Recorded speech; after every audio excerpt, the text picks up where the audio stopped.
behalf of Georgia Pacific, we are pleased to see the students for the second year participating in the chess tournament with Poland. And we also want to continue to support your STEM programming as well as the chess team. Today's event is our second annual chess tournament with a school from Poland. I love chess at Douglas because it helps because it's challenging and it helps you be more strategic. Chess allows the children to slow their thinking down. Give them the opportunity to slow down and weigh out all of their options before they make decisions.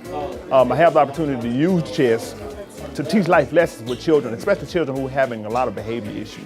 And I also love chess because it's like you have to be persistent, and you always have to look for clear moves. Here at Douglas, chess helps students critically and academically. Chess allows those children to really problem solve, think two or three moves ahead.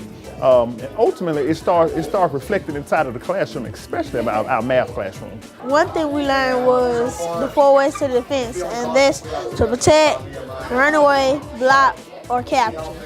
You defeat the player, your opponent, when they cannot move, and then chip. Chess is twice as fun as any other class. We're very proud of you, so give yourselves a hand.